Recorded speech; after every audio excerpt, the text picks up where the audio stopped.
SCP-041. Clasificación del objeto. Seguro. SCP-041 debe estar hospitalizado en el área de bioinvestigación 12. A pesar de que no está clasificado como Keter, las habilidades de SCP-041 a veces se propagan más allá de una zona razonablemente controlable. El riesgo de que SCP-041 obtenga información sensible del público es muy grande, por lo que se debe aislar a nivel de área lejos de la población general.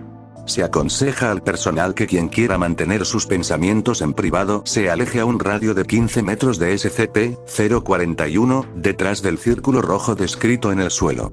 Es benéfico para la salud mental de SCP-041 el tener un cuidador en la habitación que vea televisión y se concentre en su programación.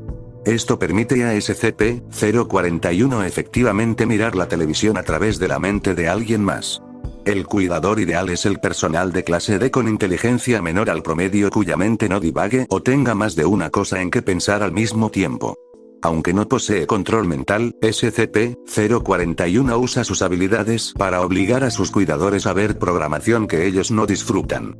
Los gustos de SCP-041 varían entre películas sangrientas, mostrando incluso interés en el snuff, y programación infantil. SCP-041 es un hombre que sufre daño irreversible en su sistema nervioso central, la cual se estima fue causada por una infección de una rara cepa de meningitis bacteriana. Aunque los antibióticos fueron capaces de curar la infección, las membranas circundantes en su cerebro y espina dorsal reaccionaron a esta, cortando muchas conexiones neuronales del sistema nervioso central con el resto del cuerpo. SCP-041 debe estar conectado a un respirador, llevar puesto un marcapasos biventricular para mantener su corazón latiendo, y un tubo nasogástrico para proveerle de nutrición. Visualmente, SCP-041 parece estar en un permanente estado vegetativo. Sin embargo, los observadores en presencia de SCP-041 comenzaron a darse cuenta que sus pensamientos, junto con los de cualquier otra persona en un radio de 10 metros de SCP-041, se transmitían de una forma semiaudible. Además de ser la fuente, SCP-041 es también capaz de transmitir sus propios pensamientos a los observadores presentes. Cualquier persona que forme una idea con palabras transmitirá ese pensamiento involuntariamente a los demás en este rango como habla levemente audible, imposible de registrar por cualquier equipo conocido. Esto puede ser oído usando cualquier voz que el sujeto escoja para pensar, siendo la más típica, la voz normal del sujeto. Los pensamientos visuales son transmitidos de igual forma, pero no se reciben con facilidad. Las imágenes son transmitidas de forma más eficiente cuando, tanto el emisor y el receptor tienen los ojos cerrados, el emisor se concentra en un objeto simple sin fondo o ambiente, y la mente del receptor está despejada de pensamientos conscientes.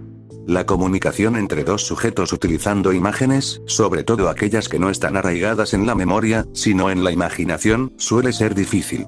El emisor, normalmente, tiene problemas para concebir un objeto altamente detallado desde un solo punto de vista, mientras que el receptor intente llenar los espacios de información perdida, lo que se traducen en que el receptor vea una imagen completamente distinta de la que fue enviada.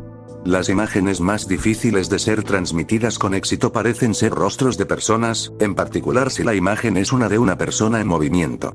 Aunque es capaz de transmitir sus pensamientos a otros, SCP-041 no es muy comunicativo. Los intentos de persuadir a SCP-041 para que divulgue cualquier información sobre sus habilidades han resultado infructuosos. SCP-041 es normalmente silencioso y no suele responder a intentos directos de comunicación. Sin embargo, SCP-041 parece tener sentido del humor, cuando interviene con comentarios ocasionales en las conversaciones de los demás. Mientras que un investigador tomaba notas verbales usando un dispositivo de grabación digital, un compañero investigador cambió la televisión en la habitación de SCP-041. Cuando la televisión sintonizó un canal en estática, podían oírse voces incorpóreas filtradas entre el ruido blanco. Los intentos de grabar voces mentales con generadores de ruido blanco y equipamiento de sonido han comenzado a arrojar resultados molestos, aunque gran parte del audio es ilegible, y los sonidos grabados podrían o no ser voces y están abiertas a interpretaciones individuales. Me ha llamado la atención que varios miembros de personal han utilizado a SCP-041 como un detector de le gustó o no le gustó. Esta es una de las cosas más atroces que he escuchado. ¿Estamos salvaguardando objetos potencialmente destructivos para el mundo o estamos en tercer grado? ¿Sabes? La primera vez que estuve en esa habitación con Kenty 41, pude oír su canto. Era la voz de una niña pequeña cantando una canción infantil. No era la televisión y definitivamente no era una radio. Estaba en nuestras cabezas, ya sabes. Entonces pensé, ¿sabes? Si yo estuviera en cama, sin nada más que hacer, cantaría como una niña pequeña también. Y entonces esta voz llegó a mi mente. Oye, no soy yo. No conozco esa canción, y entonces el viejo Kent me miró, con el rostro pálido. Ya sabes. Este evento ocurrió después que SCP-239 fuera puesta en un coma inducido químicamente. Toda conexión entre estos dos SCP está sin confirmar.